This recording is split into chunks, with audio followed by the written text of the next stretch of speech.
What's up, guys? Welcome back to another episode of Married to Reality.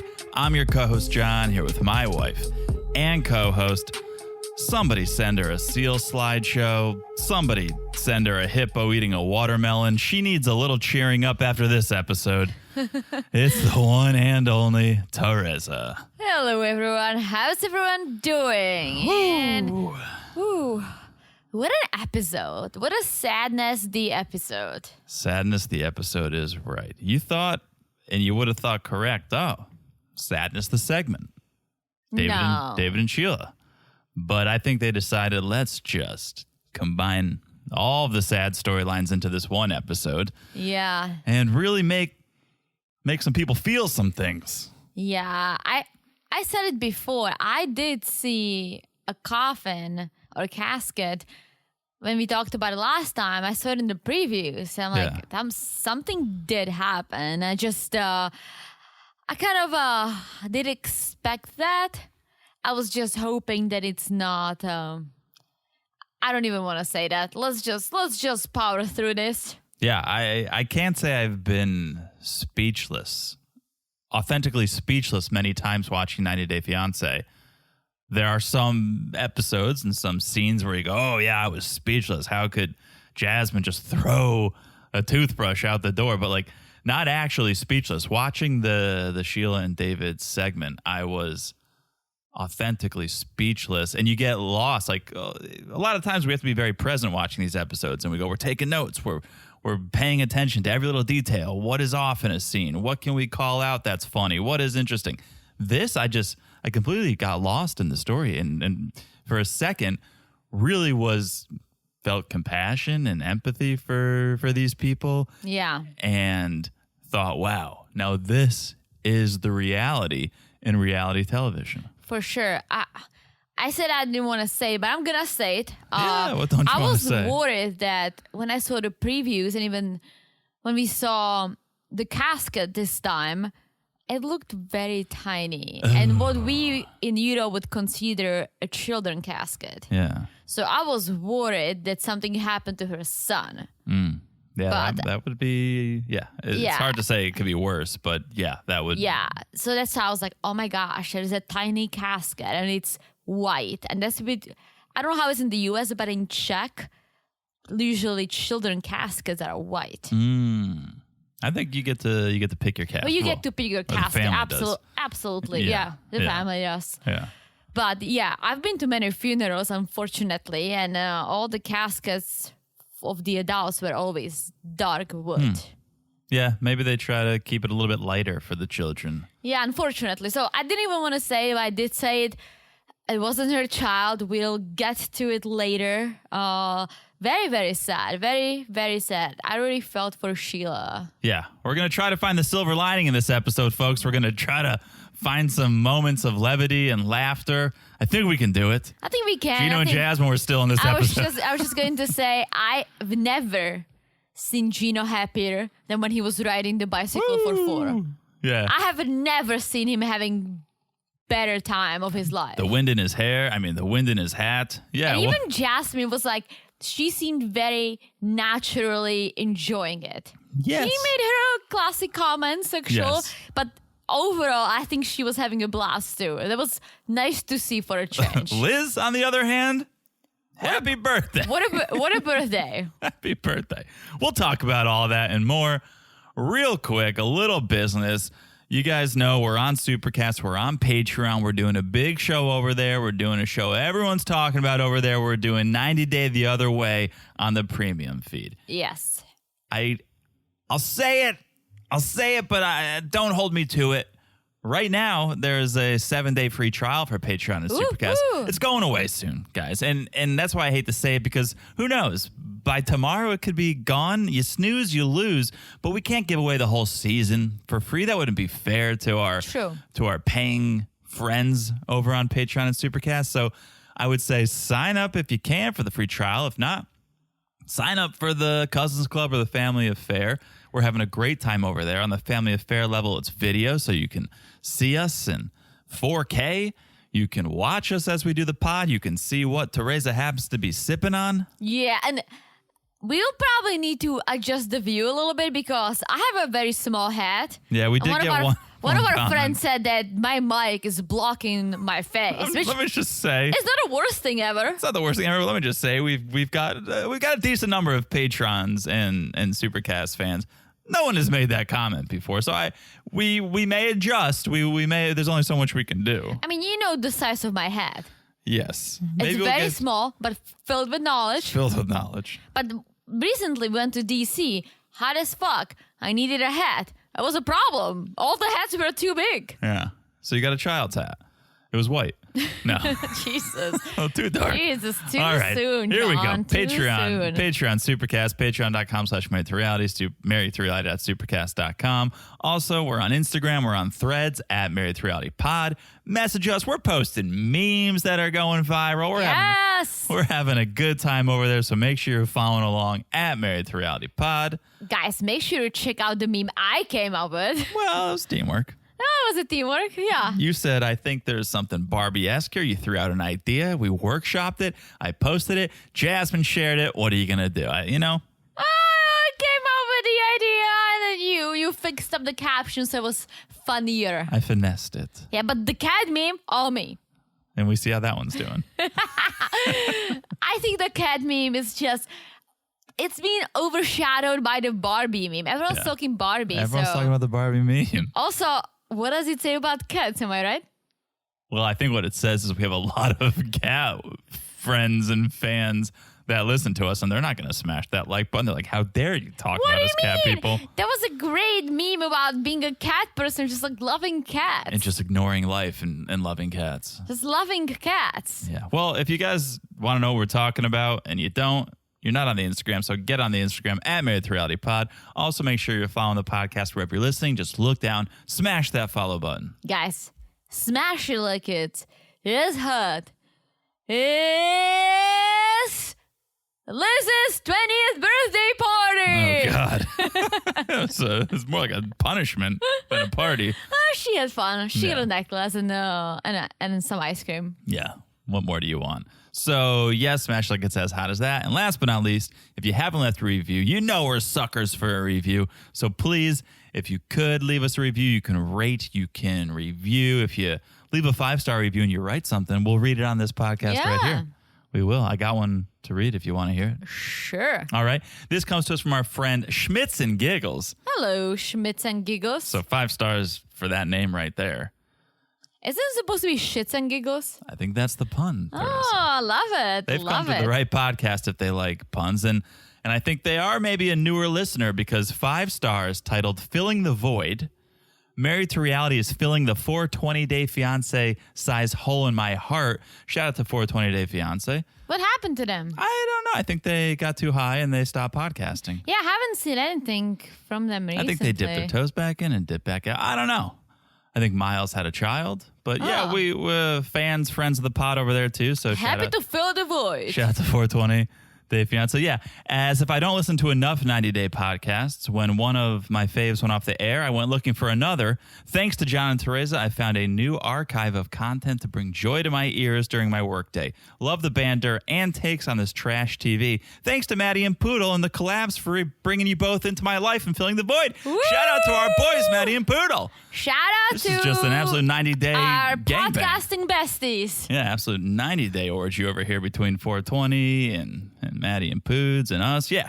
Woo. Menage a trois. A menage a trois. Yeah. So thank you to Schmitz and Giggles. Yeah. Thank you that so much. review. Loving the pun name. Yes. We love the love as well. So be like Schmitz and Giggles. Maybe you guys aren't as clever as Schmitz is, but, leave a review and we'll read it on the pod. Yeah, I mean, everyone is as clever as they want to be. Look at me. So clever. Look at you. You're trying. What are you talking about? I don't need to try. Let me show you the cat meme. You're trying. All right. Should we do it? Before we get into the meat of this episode, a little 90-day by the way. Let's do it. All right. Number 1, and shout out to Brenda for this story. Our friend Brenda called in with this one. There's been a lot of chatter going around on the internets about a GoFundMe page that Chronic Pain Chris set up. Is that her Instagram handle? No, that's what I'm going to call Chronic Chris over here. So it seemed to appear out of thin air. And it had a lot of us thinking, is she preying on the goodwill of people? Is she trying to take their money? What's going on over here, right? Does she need to feed the dragon and need some money for some drugs? And feed the dragon? I watch too much NCIS. But she set up a GoFundMe page, or so we thought. She posted it on her social media. It was titled Ding Dong Ditch. And everyone's scratching their head saying, what's going on here? This makes no sense. Yeah. Well, Chris has now come out and said she was hacked. And that was the reason for the strange GoFundMe post. Her Instagram was hacked, and the hacker posted this post. Did she get any money out of it? I don't even know if there was ever an actual GoFundMe set up because it was just a photo of a GoFundMe. I don't think there was a link. But she wouldn't be the first 90-dayer to be hacked. We know Big Perv's Liz was hacked. Ashley of Ashley and Jay was hacked. were they? Were they? Or, yeah. It's also, you can post shit and then be like, oh my gosh, I got hacked. Blame it on the boogie. Yeah. So who knows, guys? That's her claim. She could be, taking some pills and posting some weird shit. Nobody knows. And not even, she was fishing for money, but she was fishing for attention. She kind of died down. No one's talking about her. So here's my devil's guess? Devil's advocate. I'm going to play devil's advocate. She did it not for money, but for an attention and be like, oh my gosh, I got hacked, because it was everywhere. I know, but Teresa, she was not getting positive attention when she was on this season. I think she's probably happy that people have stopped talking about her. It was all negative. I would think so. I would think so. Once you become a little famous, it's hard to give it up. Look at Big Perv. Look at, I don't even know who, Cold, and all these people who we love to hate, but they keep going. Although Cold's kind of faded back. Yeah. He's well, got his they're injury. done apparently, yeah. Yeah, I saw the post from Vanessa. Yeah. But yeah, once a 90-dayer, always a 90-dayer. Well, that's that story. Thank you to Brenda for calling in with it. We'll keep an eye out on Chris's page, see if she's up to any other shenanigans. We'll see. We'll report back. Number 2, you mentioned him by his legal name, Big Perv. He he made a by the way a week or so ago because of the wedding invitation that's going around. Now he's making the by the way again because of a Facebook post that went around confirming, yes, he and Liz have moved to Arkansas and he's working in Arkansas. What is he doing? Okay. There was a post on Reddit. It's a screenshot of a Facebook post from the Northwest Arkansas Board of Realtors welcoming their newest batch of realtors, accompanied by a photo. And there he is. Big Perv, standing next to 5 unlucky ladies in this photo. Boy. Here's the best part. If you go and you find this photo, it's making its way around the internet. It's on Reddit. It's in other places. If you look at the photo, there's 5 women. They're all scrunched together. It looks like they're on a bachelorette party or something. They're all friends, it seems like. And then there's just Big Perv standing 5 feet away from the rest of them. I wonder why they moved to Arkansas. Arkansas. Arkansas. Yeah. All her family is in California. Yep. I thought she shared custody with her baby daddy. Mm-hmm. Who knows? I don't know. I would imagine Arkansas is a little more affordable. Well, for sure. California is out of control. I'm just surprised. Yeah. I was just reading an article how you basically can barely find a house in California, meaning the popular places, for less than $1 million. I believe that. Yeah. Yeah, it's crazy. Crazy over there. But so, okay, they're out in Arkansas. I guess Cameo money isn't rolling in like it used to. So he's turning to real estate as a lot of 90-dayers do. And I don't ever like to say anything good about Big Perv, but at least he's getting a job, right? Yeah. I mean, I feel like as much as I dislike him, he always was trying to hustle, whether he was running around naked asking people to take him photos for $3 or whatever, right? Yeah. And I'm not giving him kudos for this, but I think he's the type of person who's always trying to do something. Yeah. Okay. Cameos, the Instagram live asking for money, photographing. Yeah. All right. Well, guys, if you think it couldn't get any sadder than Big Perv running around naked, taking photos, let's talk about this episode of 90 Day Fiancé. Ooh. Sunday night, 90 Day Fiancé, before the 90 days, episode 9. Let's start where the episode started. And here's what I'll say. I don't know if it's a silver lining, but it's how I felt. And I think it's because of the gravity of the situation. TLC, 90 Day, they didn't tease it out. They could have teased this out over 3 weeks. They could have showed the previews. They could have showed the casket. They could have teased this out and made us. Because I was racing to the TV Sunday night to see what's going on. What's the story here? So they could have kept people on this cliffhanger for 2-3 weeks. They did not. Thank you for that, David and Sheila. Okay. Yes. It's never good when you open on an art card. It's never good when you open on a black screen and words appear. When you have to do reading and it's not subtitles on 90 Day Fiancé, it's usually not a good sign. Yes. Here's what it said. Early in the morning, the crew got word that something bad happened at Sheila's home. They rushed there to meet her and David.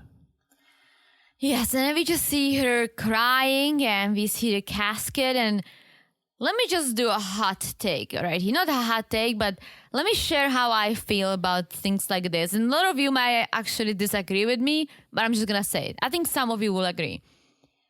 For me, someone dying, if it's a natural death, it's sad, but I don't get affected as much so because it's the circle of life. Like there is nothing you can do. We cannot prolong our lives by 100 years, right? Once you hit certain age, there is the chance of you getting ill, passing away, something failing. And so for me, that's I understand it. I get sad, but I get it, right?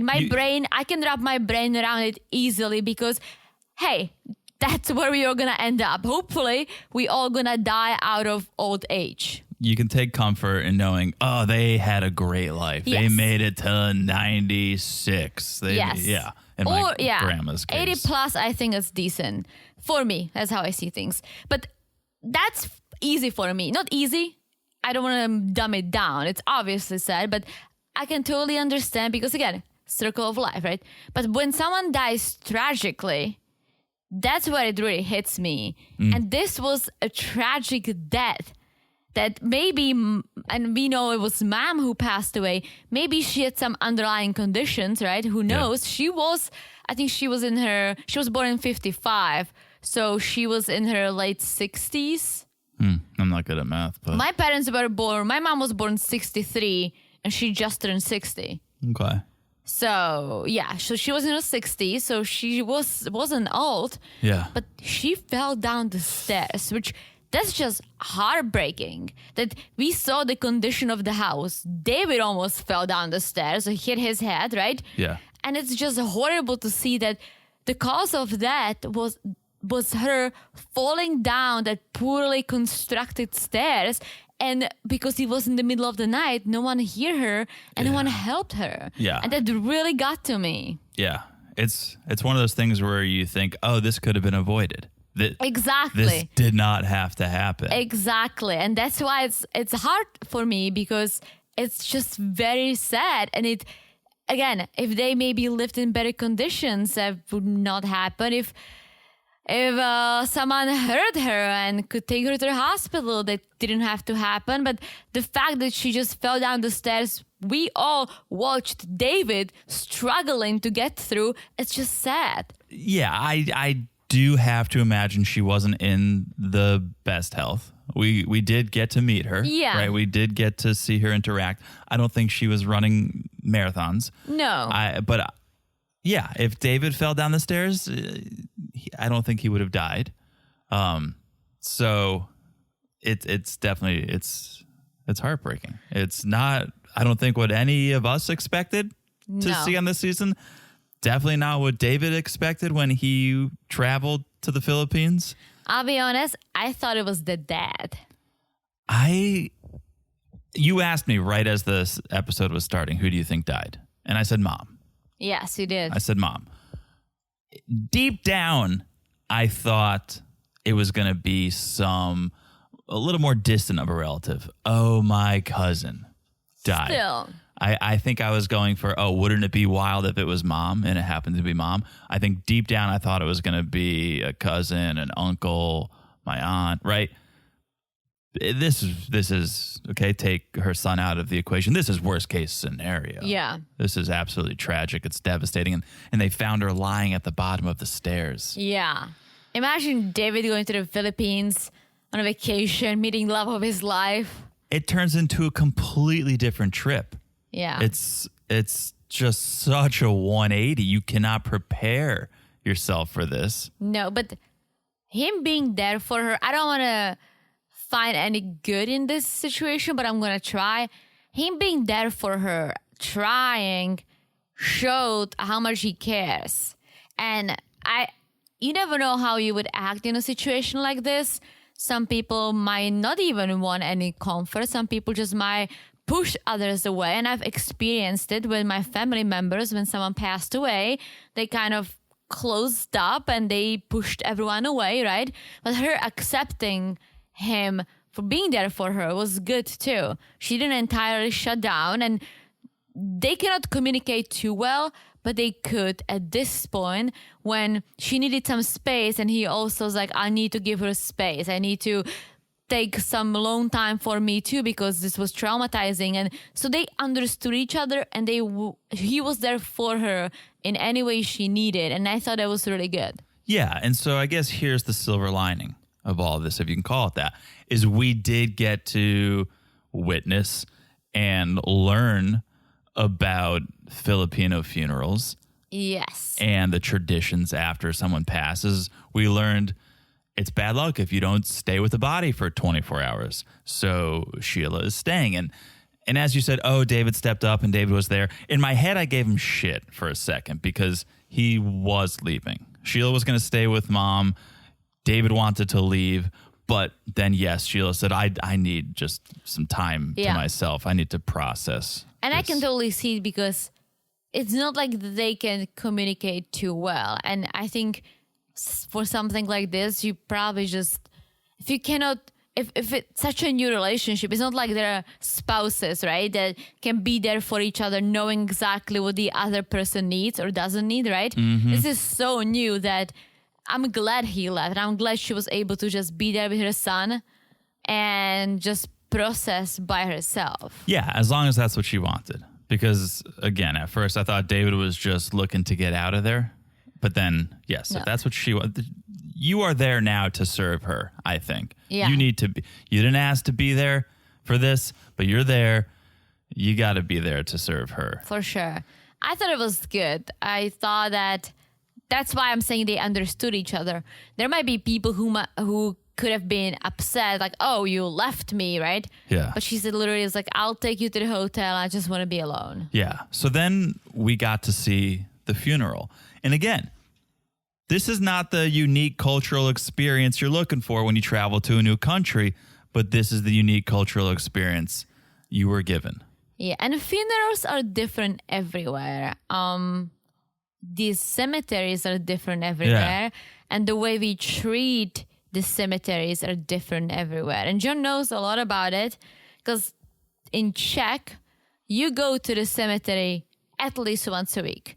You clean the graves. We have nice, you know how it looked. We pay a lot of money for our graves. They're not just headstones. No, but we plant flowers, or we just cover it fully with a nice stone, and it's engraved, and you bring flowers there weekly or bi-weekly. You clean. My grandma washes it all the time. My parents do too. Yeah. And you just kind of, and we're not religious, but we go there and we just kind of say hello, right? Mm-hmm. You've done it multiple times because that's what we do. And here's the thing. You are not supposed to step on the grave at all, right? You're not supposed to be on top of the body. Well, they're elevated. It would take effort to step on a grave in Czech. No, but it's all we have actual. I don't want to say that our cemeteries look like parks, but they do. Mm-hmm. We have benches there for people to just hang out and pay the respect. We have sidewalks, paths that you stay on, right? Mm-hmm.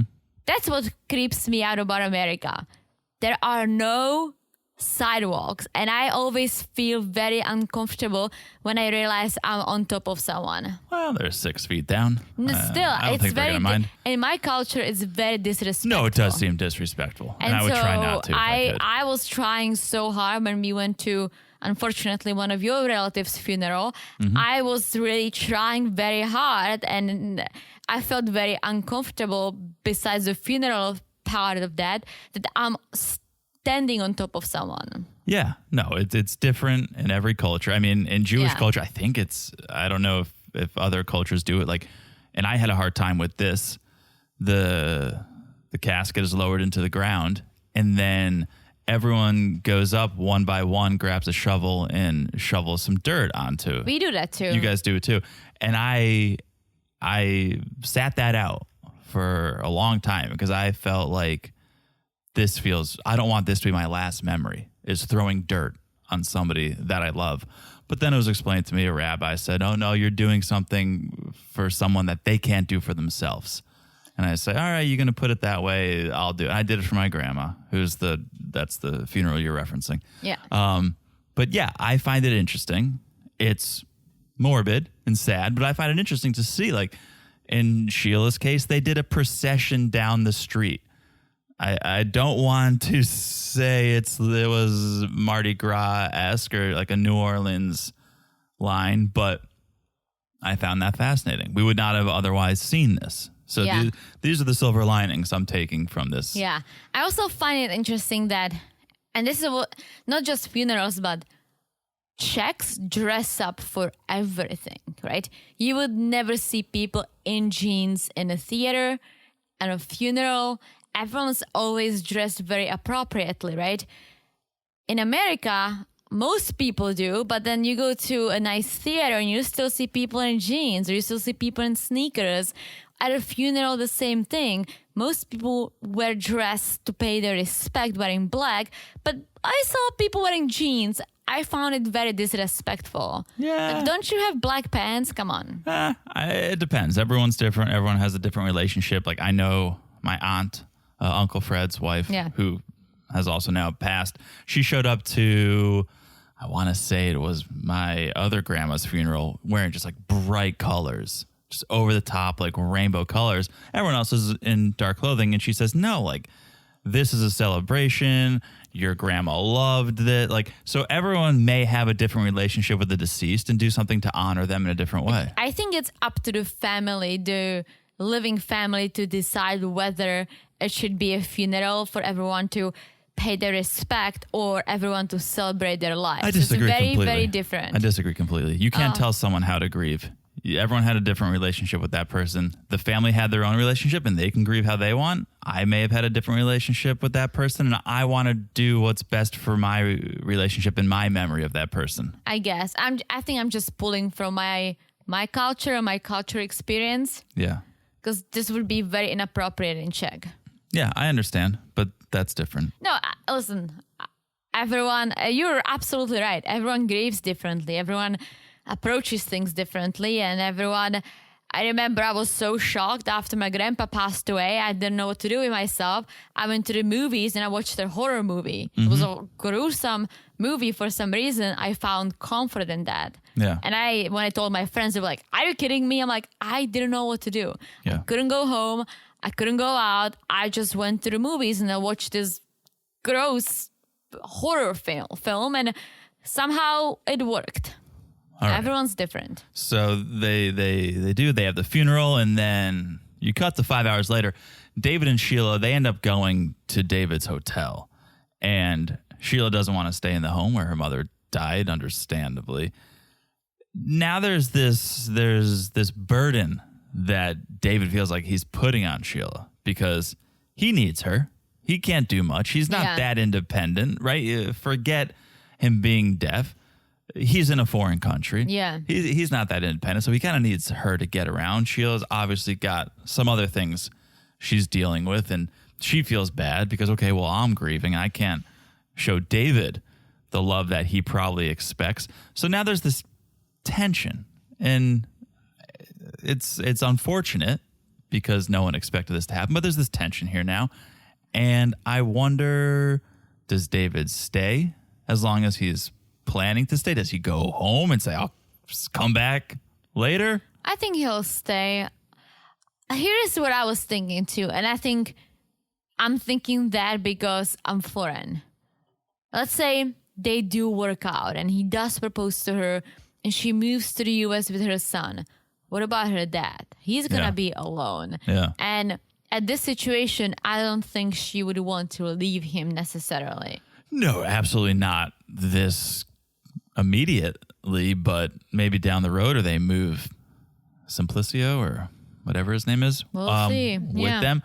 But yeah. They would not, it takes years to get a green card for a relative. True. Not that easy. I am interested to see how things progress because this is one of those events that could really bond a couple. Yeah. Right? And it could have that effect on them, or it could have the opposite effect. And it could say, you know what? You got to deal with your family now. I'm going to go home. I'm going to get out of your hair. And they might fizzle out. So it could go one of two ways. Three ways. It could stay the same. It could bring them closer, or it could push them away. Yeah, we'll see. Whew. Sadness, this segment over. I think we should take a break.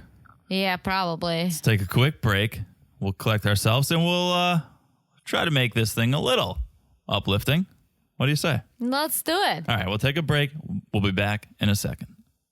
Hey guys, Teresa's here. Time for an Obvi update. Brought to you by today's sponsor, Obvi. It's been about 2 months since I started taking Obvi's Super Collagen Protein and their apple cider vinegar gummies. And it's literally become the best part of my health and wellness journey. I look forward to it every morning. 2 scoops of the Peanut Butter Cup Super Collagen Protein Powder and 2 apple cider vinegar gummies. Not only does it taste great, I feel great too! And don't worry, if you don't love peanut butter, what's wrong with you?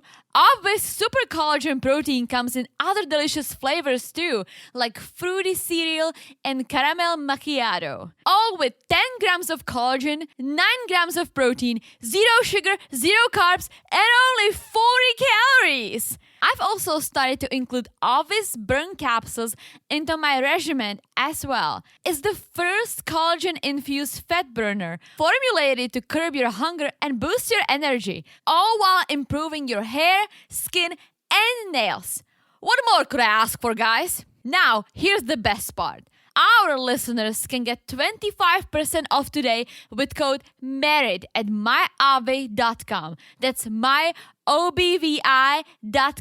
and use promo code MERIT to get 25% off today. That's 25% off your entire order. I'll also make John put a link in the show notes. So thank you, Obvi, for sponsoring this podcast. And let Obvi help you reach your goals this summer. And we're back. Hello, Jonathan. Hello, Teresa. Are you ready to talk about, I want to say, a more uplifting couple, but, well, we'll see how long that lasts. Yeah, absolutely. Let's do something fun with Gino and Jasmine. So they hit the therapy session last week. They got some great advice. The therapist said, go make some positive memories. You need a foundation of happiness that you can stack your bullshit on. And hopefully that will carry you guys through. So go out there and have some good times. So that's what they're going to go and try to do. Yeah, so it's Liz's 20th birthday. Liz is Jasmine's sister. So they're going to do some fun birthday celebration. But first, they need to get her a gift, right? Mm-hmm. So they're going to go to a jewelry store. And Gino apparently offered to pay for the gift. I don't remember seeing anyone pay for the gift. I know they must have. You wouldn't just go and celebrate her birthday, ruin it with a sex talk, and don't even give her a gift. Did you see them give a gift? No, but they could just, I don't know. It was a necklace. Maybe she was wearing it. It's the thought that counts.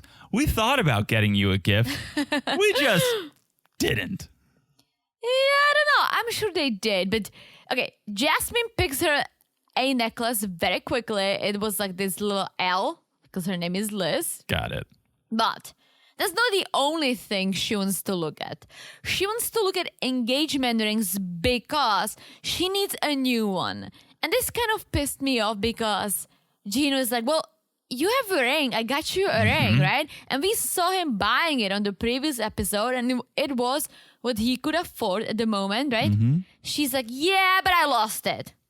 He's like, you lost it? She's like, yeah, but you told me that you would upgrade mine, and I didn't love the other one. Like, I actually had to wear my engagement ring from my first marriage because that's much nicer. Wrong answer, Jasmine. So bad. That's... Imagine if I told you this, that would just be the end of the engagement. No, and of course, we got to call it out, the hypocrisy. Could you imagine if Gino did? Well, he would. Jasmine would go Lorena Bobbitt on his fingers. Well, I now know the reference. Yeah. But, well, he did say, he's like, imagine if I was wearing a necklace or something from my ex. She's like, what was it? What is it? Where is it? Also, Gino, just say hat.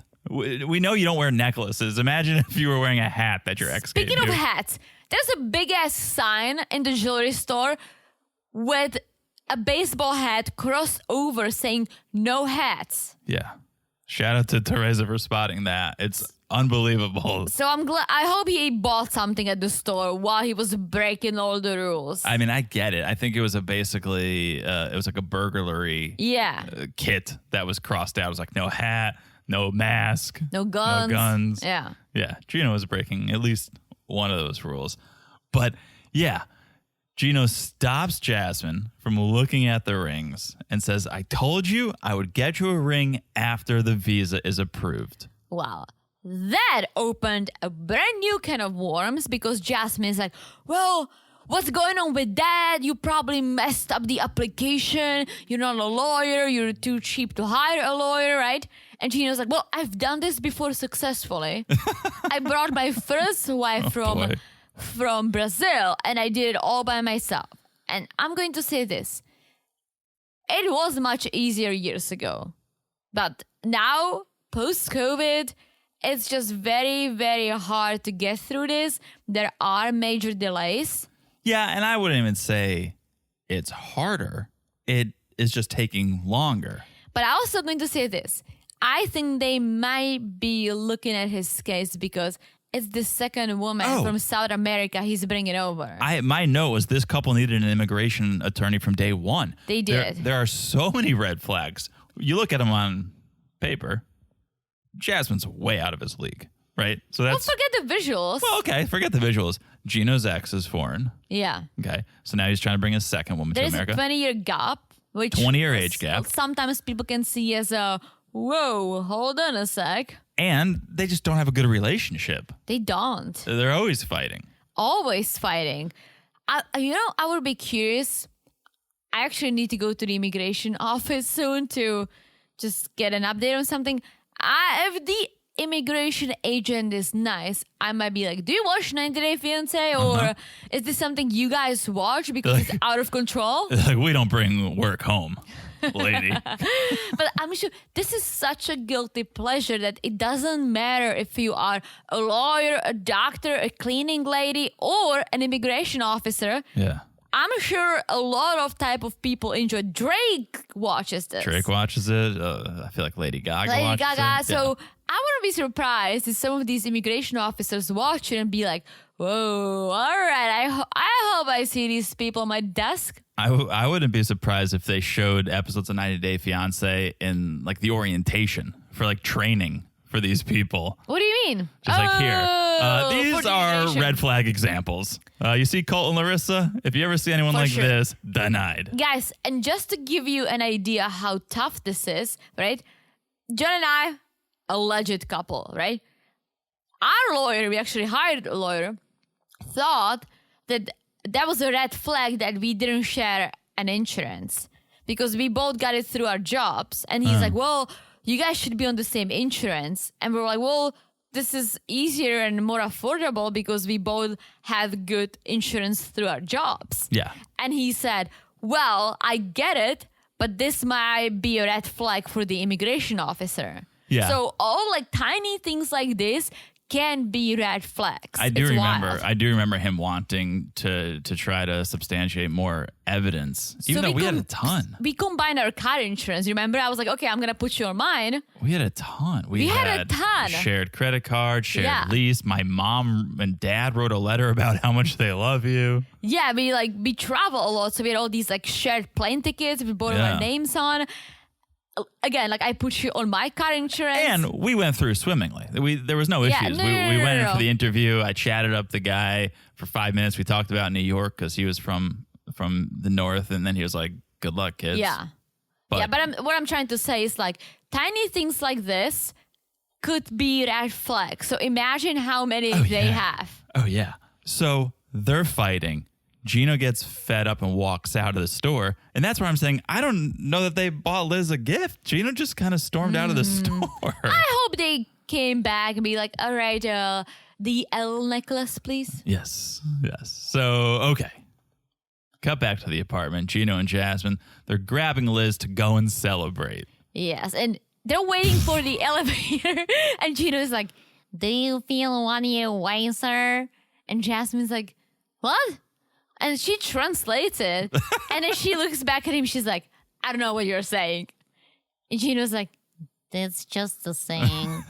His lines were so good. Then, like, they get in the car. He's like, black tinted windows. I feel like the president in this car. It's like you've never been in a car with tinted windows, Gino? Americans love tinted windows. Yeah. Everyone has tinted windows. Yeah, I don't know what he's talking about. It's hilarious. So they get to this little area in town, and they rent like a rickshaw almost. It's like a golf cart.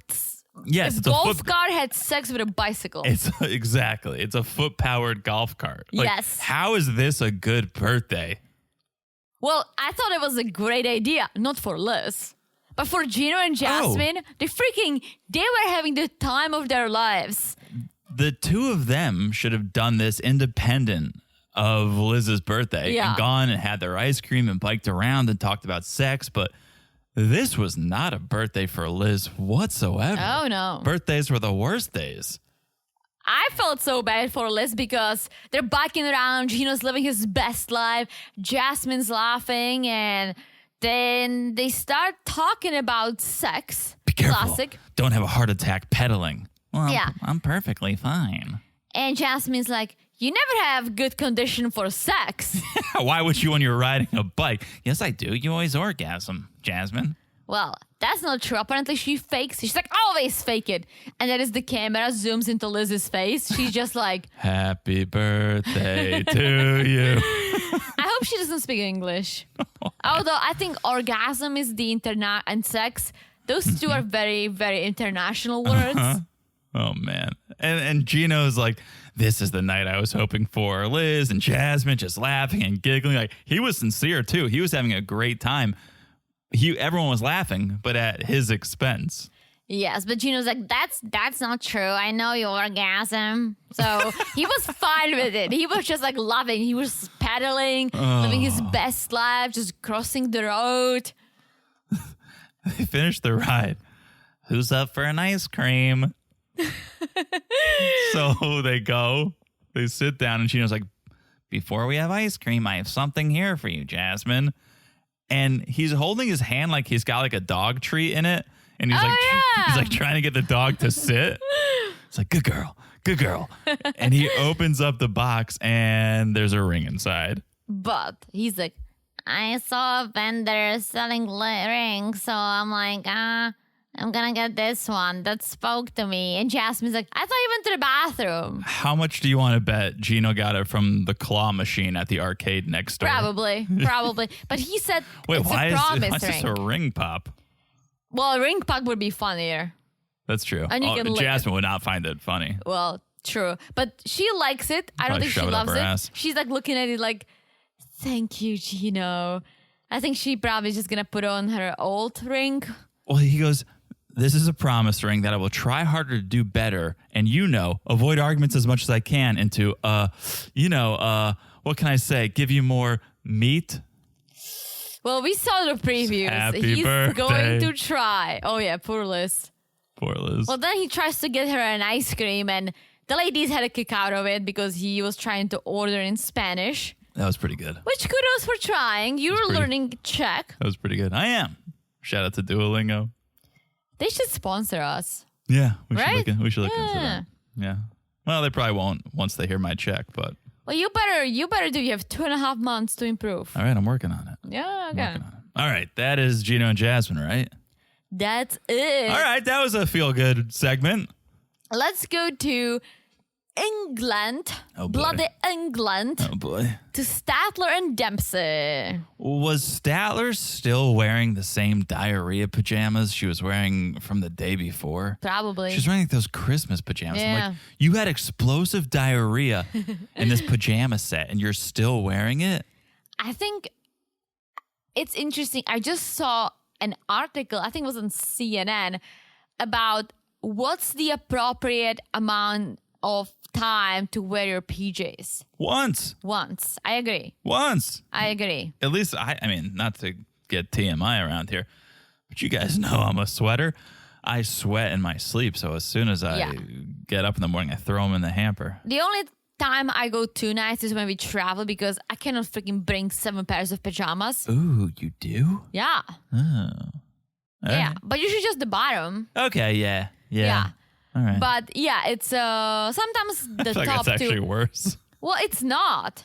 Because you shower. We shower at night. That's why it's okay. Yeah. A lot of people don't shower at night and then recycle the PJs for a week. Okay. Well, nobody's sweating in this caravan because there's no heat.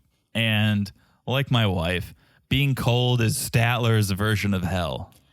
Oh, okay.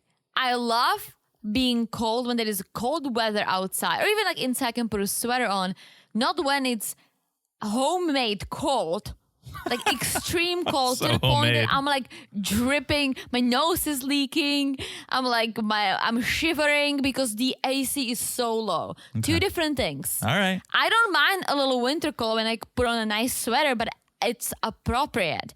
I hate when it's 95 degrees outside and I'm wearing 2 sweaters and I'm cold. Okay. All right. I can understand that. So, all right. What would you say the percentage is of 90 dayers who sage the room? I think everyone. I think 90% probably. Yeah, I don't get it. Like if we did that, our alarm would be like, ooh. Yeah. Yeah. We get pasta any more pasta al dente and the smoke alarm goes off. Yeah, I was just roasting some carrots and it went wild. Yeah. But here we go. Time to sage because I think Dempsey is feeling like Statler's not comfortable with her.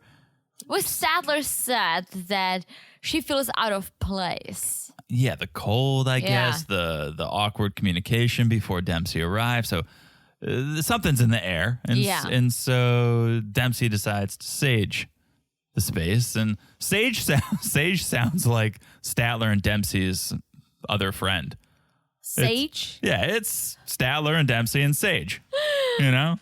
Maybe. Well, everything else is fine, but her Statler's vagina is smoking because has a lot of bad vibes. Being a slut is not a bad thing, Teresa. Yeah, apparently. Well, Statler is like, I'm not ashamed of my sexual history, which is fine.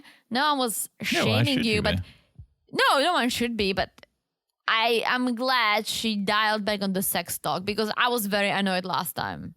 Yeah, did she dial it back? She did. So. She made like 2 sexual comments. Not too bad. Not too bad. There you go, Statler. That a girl? Maybe the sage helped. Yeah, maybe. So then we cut to Dempsey going to get firewood on a 4-wheeler alone. And I'm looking at, I'm romanticizing this. I'm thinking, Me too. This is what's up. And this is where we get sadness the segment. Because we learn, okay, Dempsey, she's always lived in caravans. Her family moved around a lot because, well, she comes from a family of carnies. Oh my gosh, I know exactly what she's talking about. Me growing up in school, every year during like the carnival season, we always had a couple of kids there for like 4 weeks because they were staying with the carnival in town. Oh, yeah. And they were just like jumping around. I was friends with one. I think he had a crush on me, so he gave me free tickets. Connie is sick as folk. Nomads, you know, smells like cabbage, small hands. Such a good line.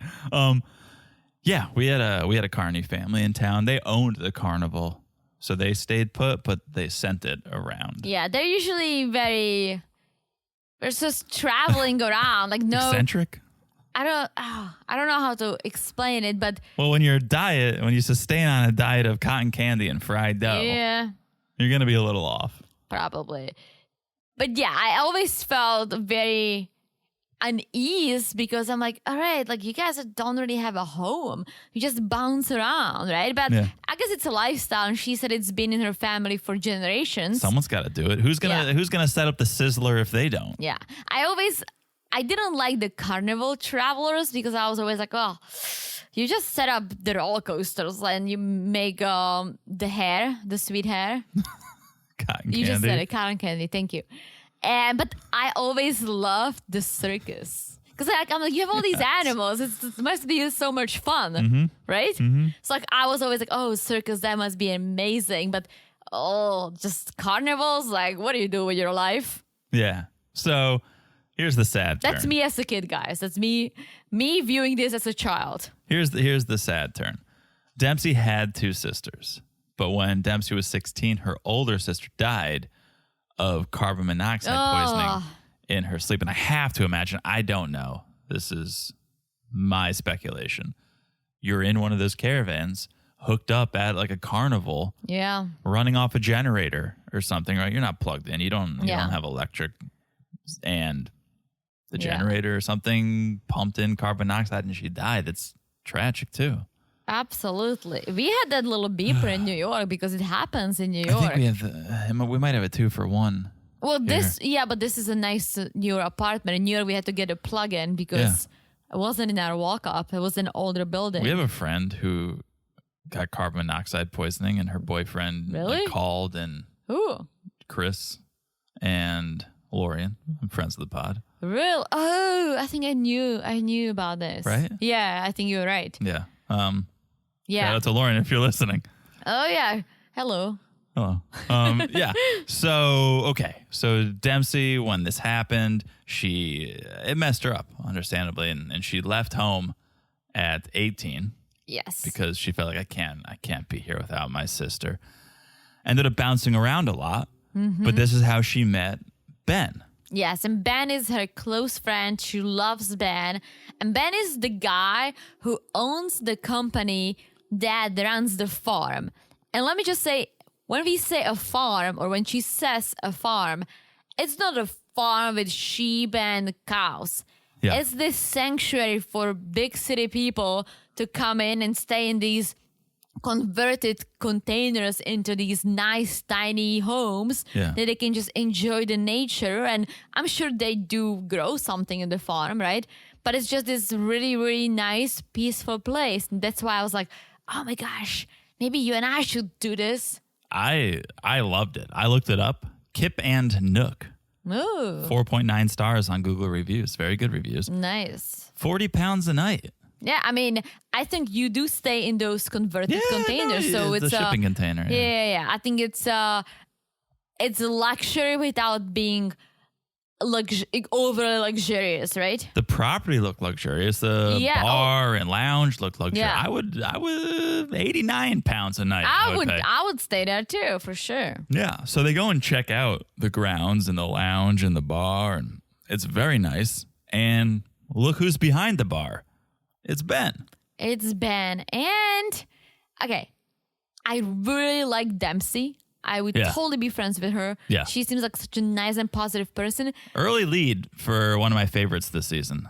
Although not that early, I guess episode 9. But definitely edging her way towards the front of like my favorites of the season. She just feels very natural, like very like open-minded, very just feeling comfortable. And here's the difference, because I know several people who are very natural and go with the flow and nomadic.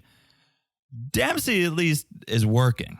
Yeah. Right? She's got a job. So she's kind of living off the land sort of vibe, but she's working, right? She's got to get up at 5 a.m. and take care of business. So that's why I love it and respect it. She's getting the best of both worlds. She's busting her ass, but she's also living this peaceful nomadic lifestyle. Yes. I don't love Statler. She doesn't necessarily bother me. I don't like the crazy sex talk, but as I said, she dialed back. I'm not a fan of hers. And I don't see them together because I think Statler is using Dempsey. Okay. See, I've heard this take before from you.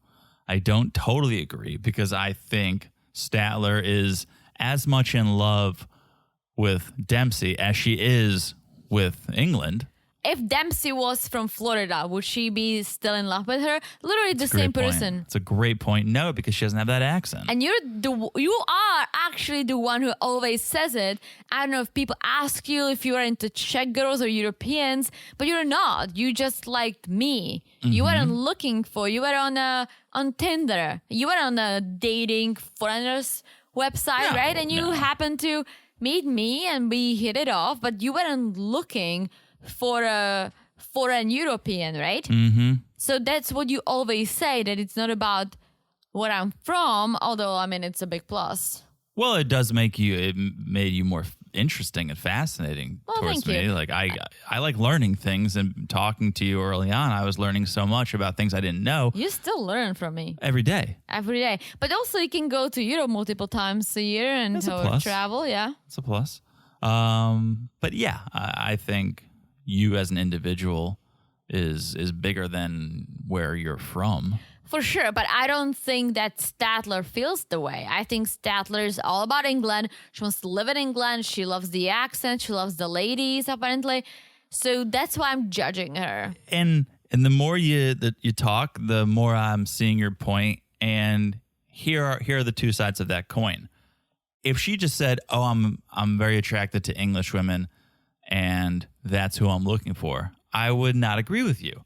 I would just say we all have our types, and that's perfectly fine.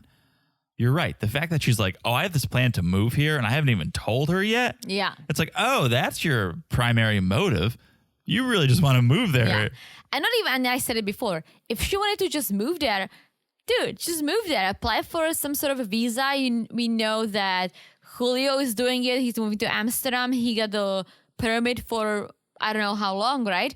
So there is a possibility. But the fact that she's trying to move in with someone so she has a base, that's why I think she's using her. Well, you're not the only one who doesn't see them working out.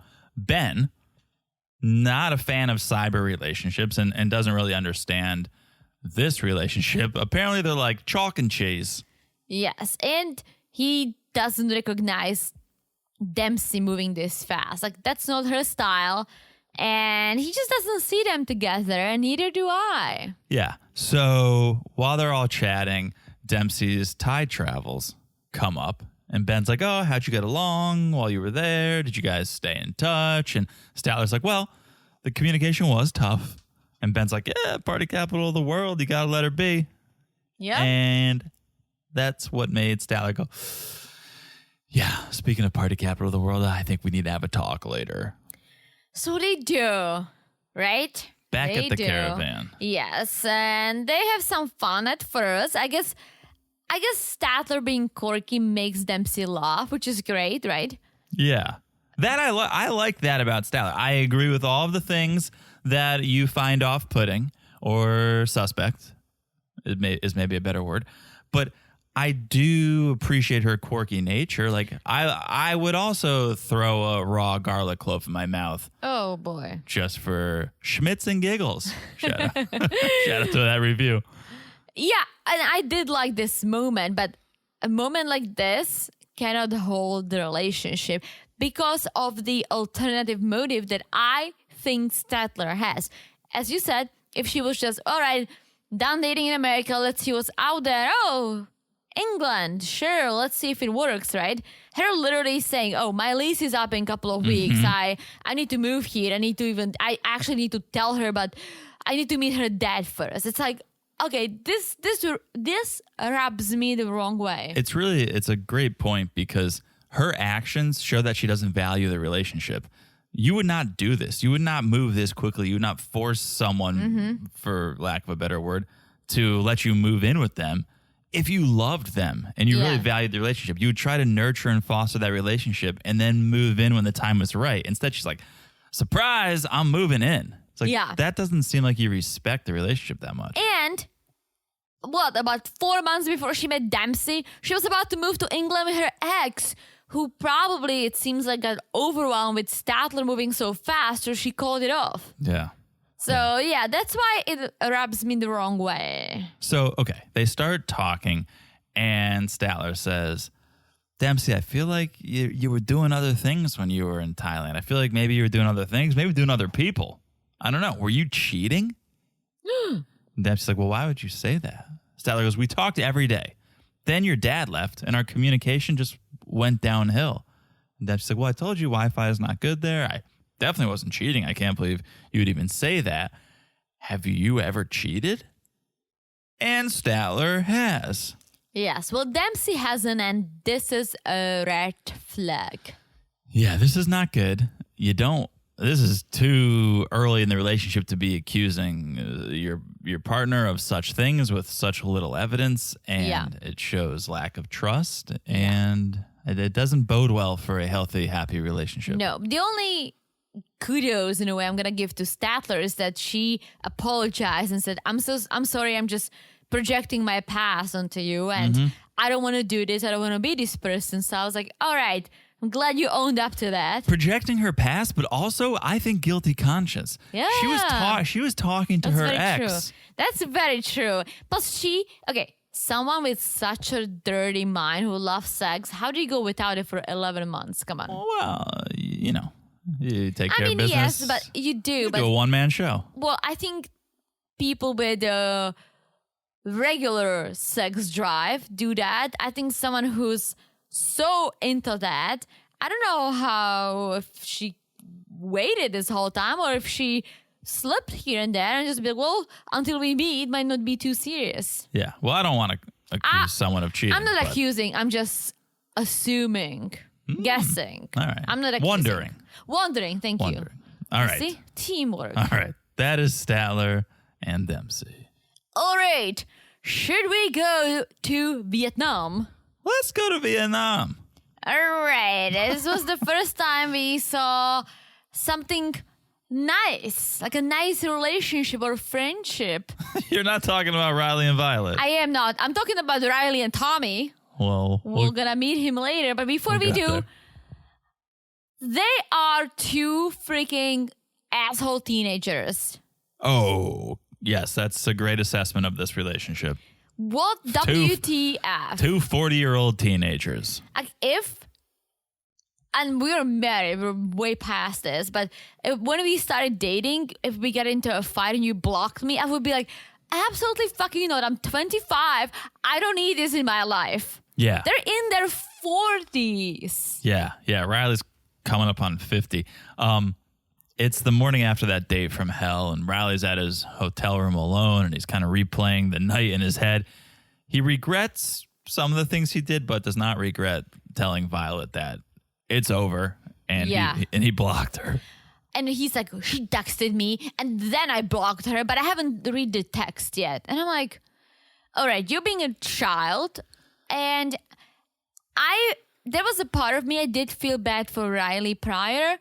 But the way he ambushed her into talking to Tiffany, and when she was confused what's going on, he's like, oh, she's asking you the question. Why are you looking at me? I'm like, this is horrible. You are, if anything, you are her partner, and you should be nice to her and be like, oh, well, Tiffany is my close friend. She just wants to know some questions. So maybe if you feel comfortable, answer her. But the way he talked to her was awful. Yeah, and also just don't have your friend do your dirty work for you. No, I'm sorry. I'm so passionate. Not during a romantic dinner that was supposed to be a big reconciliation and a new start. Of course. So Riley has blocked Violet. Violet is with her daughter. They're doing a little retail therapy.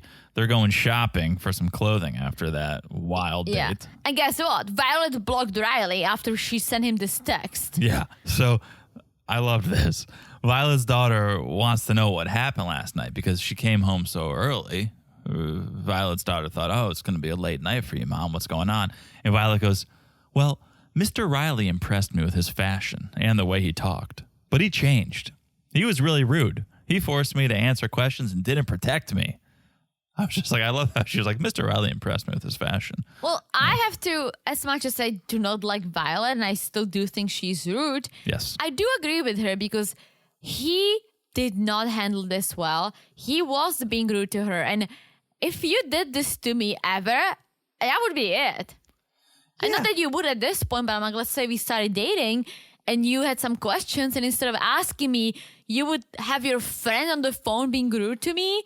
Absolutely fucking not. No, it's incredibly immature, and you hit the nail on the head. It's a couple of 40-year-old teenagers. Yeah. So there is more of a backstory, though. It's not just Riley acting immaturely. Violet's got a history of not being protected by her man, right? Her ex-husband didn't protect her against her mother-in-law. Her mother-in-law would say terrible things, and her ex-husband, I guess, sided with his mom. And so Riley acting this way brings up these bad memories. Yeah. Here's the craziest part.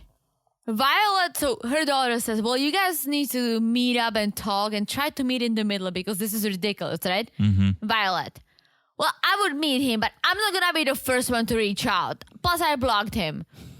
We go to Riley. He's like, I would be willing to meet her, but she needs to ask me first and apologize.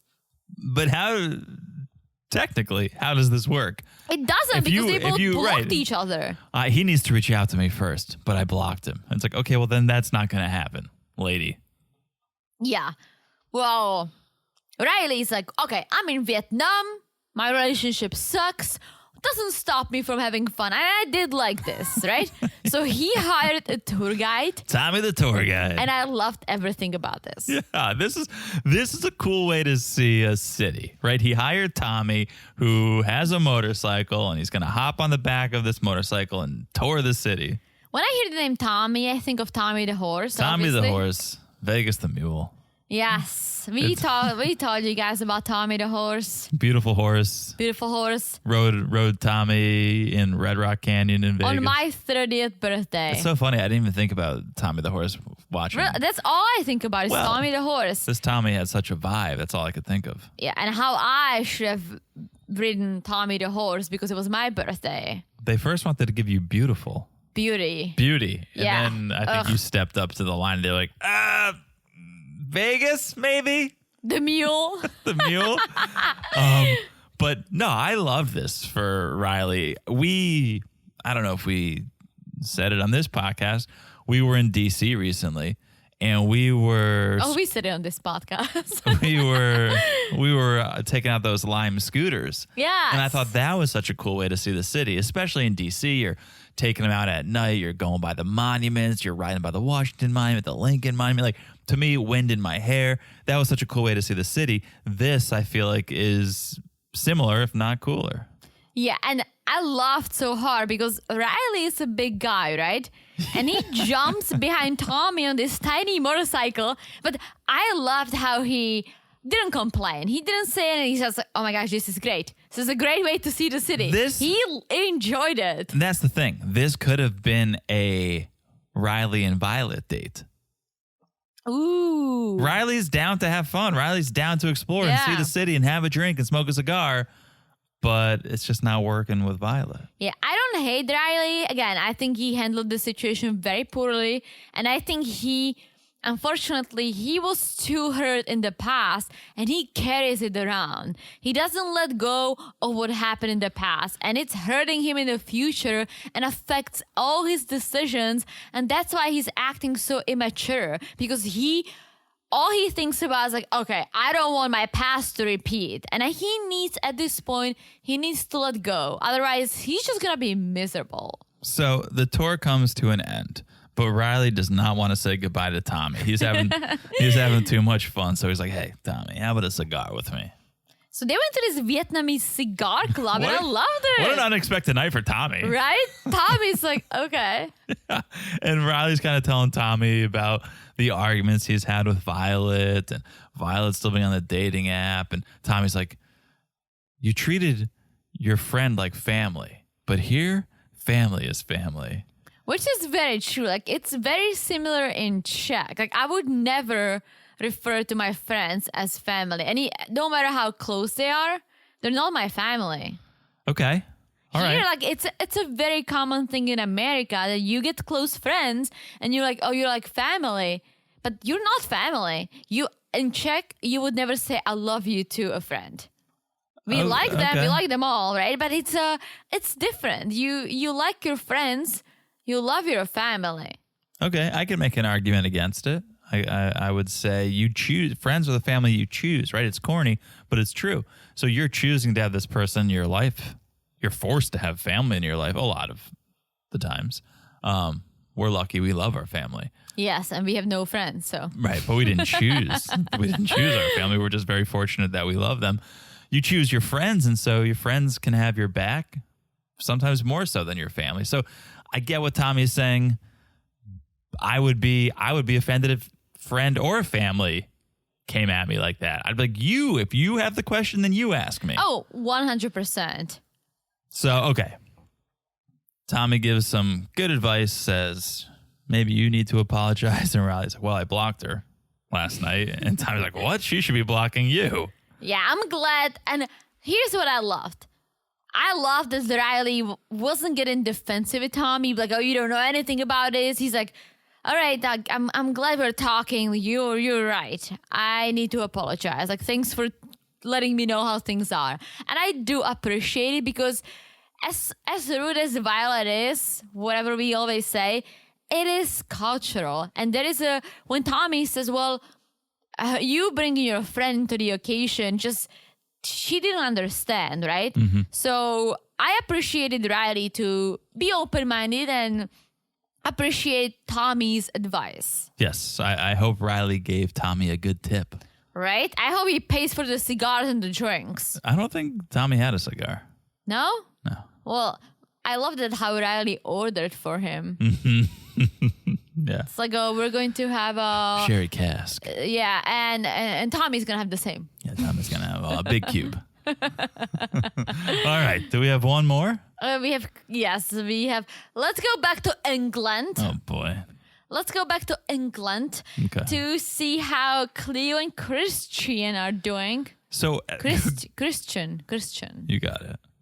He's only been in London for 2 days, which is crazy to me. It feels like he's been there for weeks, the amount of, I feel like, shit that he's been through already. But okay, today they're going to the Portobello Market. And I thought I was having deja vu because this was like you in Sedona searching for a ring or a crystal that spoke to you. Well, I was joking in a way that because we always see it on the 90 Day, and when we went to Sedona, we were watching whatever season where someone was obsessed with crystals. Yeah. I forgot. Was it 90 or was it maths? I don't know. Someone was obsessed with crystals. And guys, if you were in Sedona, you know there are crystals everywhere. So I was like, let me see if it speaks to me because that's how I shop for clothes, right? If it speaks to me, I buy it unless I stop myself from spending money. So I was trying to figure out, like, is it going to speak to me? The only thing that spoke to me was this dinosaur bone for $20,000, which we did not buy, right? Patreon.com. But then, but something else spoke to me. It was this, I don't even know what is it. It's like some sort of a stone. It's a Dalmatian stone. It's like a Dalmatian stone. A little ring, a little like $5 ring. Yeah. And it was in one of those like Native American stores. So I saw it one day. I was like, that's kind of cool. And I'm like, oh, let's see if anything else speaks to me. But it didn't. And the next day I told John, I'm like, I think that Dalmatian ring spoke to me. I think we need to go back. And I love it. I do wear it quite often, right? So Cleo is doing the same thing. She sees if any crystals speak to her. And they do. Well, I thought she was getting a crystal at first, but it was a bracelet. She ended up choosing a bracelet. It wasn't a crystal. It was at like the crystal store or crystal I think counter. it's like the similar thing that I got my ring. Like that. Yeah, they had multiple. And Christian's like, you know what? Let me buy this. Something to remember me by. What are you saying? Right? Did you hear him say Yeah, that? I'm like, that seems like a good buy. Yeah. Not a good buy. Yeah. Well, then they are getting some street food, fish and chips. I knew you were going to do it like that. They should eat vinegar chips. I'm traumatized buy vinegar chips in England. That was the first time I've ever eaten them, and I hated it. I hated it so much. That was the only time I've ever had vinegar chips. It's so popular here too. Freaking hate it. I love vinegar. I drink it every night. Apple cider. Apple cider. I love sour stuff. Freaking sour beers, gimme. But just vinegar chips, just ew. All right. So they go for the fish and chips. Christian tries a bite of Cleo's food, loves it. Loves it all. He's like, oh, this would be a good hangover food. Yeah, we don't have to say it, do we? I mean, we will. This guy's a drinking problem. Ooh, but yeah, he makes it more clear once again. And then he brings up how last night Cleo seemed overwhelmed. And Cleo's like, well, maybe it's me being cliche or boring, but I feel like on a first date, you should make it about just like the two of us and not a larger group.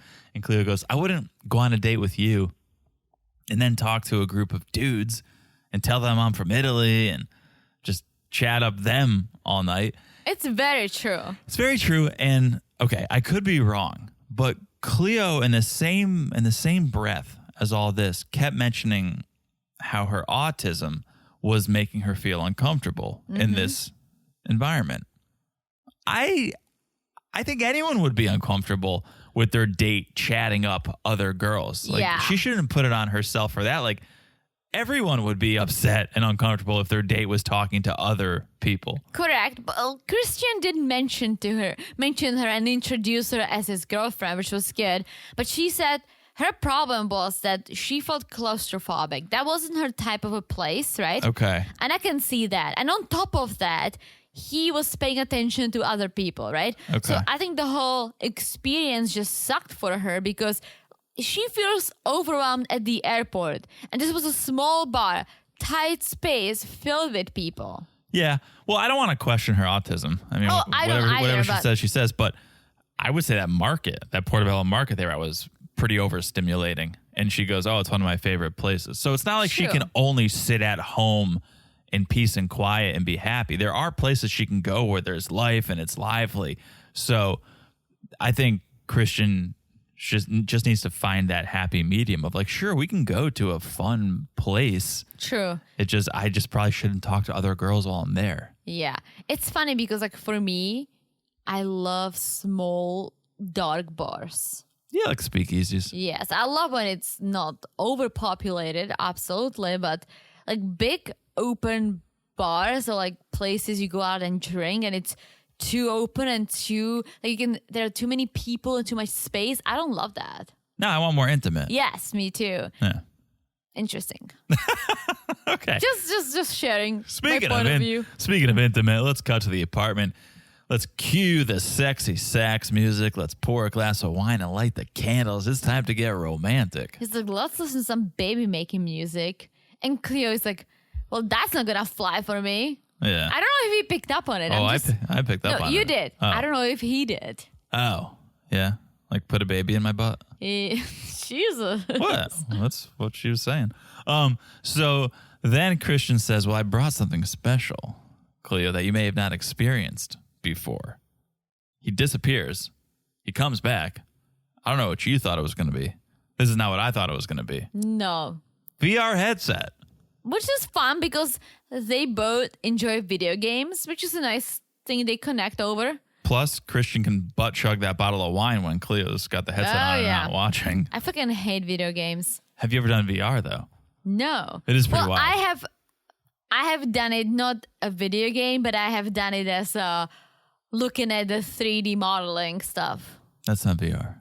It is VR. You put on an Oculus? Yeah. Oh. And you can like walk around in a space that is in the future. Okay. But I've never played a game in like a VR. Have you? Yeah. Where? Cool. In New York, at my office, we had a VR headset. Yeah, it was cool. Nice. It's fun. So, okay. They play some games, cut to an hour later. They've moved to the bedroom. They hop into bed, and the awkwardness is back. So, I like how Cleo is out there and says, you know what? We are attracted to each other, at least I think. So, what's going on? And Christian's like, well, I usually let women to make the first move. And I don't buy it. Cleo doesn't buy it. I think he makes the first move drunkenly. Oh, I don't see, the only thing I'm gonna agree with him is like I don't see him making a sober first move. Okay. And he seems pretty sober. So here's where I may disagree with you. Okay. And I guess he wasn't sober. But well, he had some wine, but I don't think No, I'm not talking wasted. now. I'm not talking now. I'm talking a couple instances. One, at the bar, when he turned and chatted up that group of 26-year-olds celebrating their birthday. That was very forward. Yeah. He was leading there. On the plane, we all heard that conversation, right? He was about to join the Mile High Club. So, again, he was drinking, but to me, that's making the first move. Oh, yeah, for sure. Not physically, but he is crossing that boundary of stranger to I want to be something more. I want to get to know you. Yeah. So I call BS when he goes, oh, I don't want to make the first move. I want the girl to make the first move. I want to feel wanted. It's like, well, you want to make the first move in every other instance, it seems like. Again, I buy it if he's sober. I can see him not feeling comfortable, and especially in this situation, because he said it to the cameras. He's like, well, I want to take it easy because I've never been with a trans woman. I want things to happen natural. Like, I want us to get to that point. Yeah. Not because we say it's time, but because it happens. And I get that too. Like, you should do you, and I hope Cleo will understand. However, I do think that when he does talk to women, right, it's probably at the bar when he drinks. And I think when he drinks, he can do the first move. But I don't think when he's sober, he can. Here's my assessment of the situation. All right.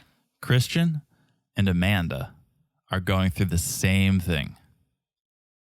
It wasn't real until they were together. That's in a good person one. with the person. Amanda was like, oh, who's this hot influencer guy? I'm going to go fuck his brains out when I get to Romania. She gets there and she goes, oh, fuck, am I cheating on my husband?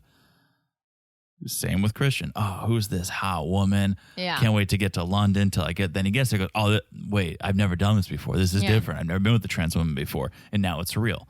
They're going in their mind when they were thousands of miles apart. It was a whole different story. Now that they're face to face, it's a little different. Yeah. That's a good thought. Thank you. You're welcome. Is this it? I think that's it. No Amanda and Rasmus, no Misha and Nicola, no Tyree and Carmela.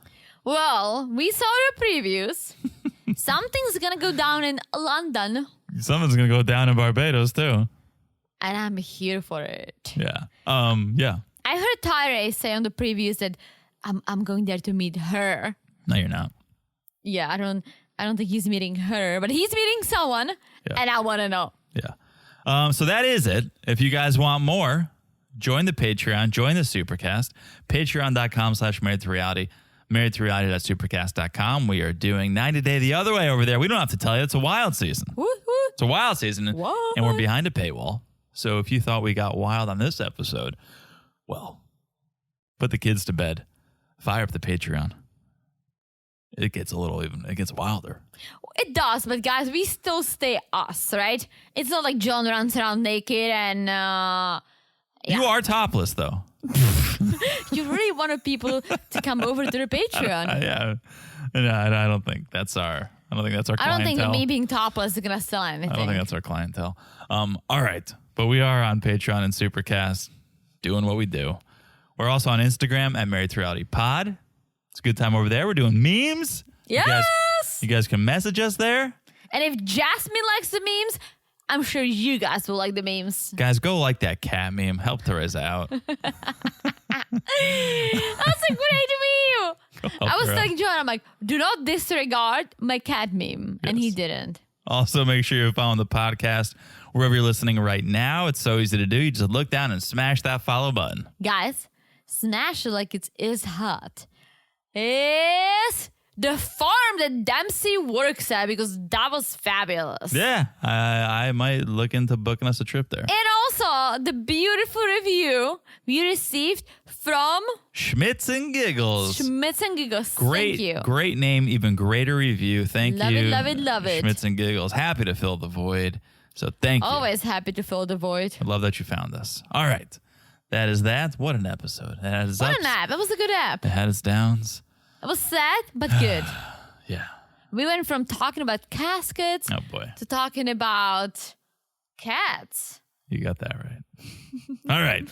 That is it. I've said it all. Have you? Casket.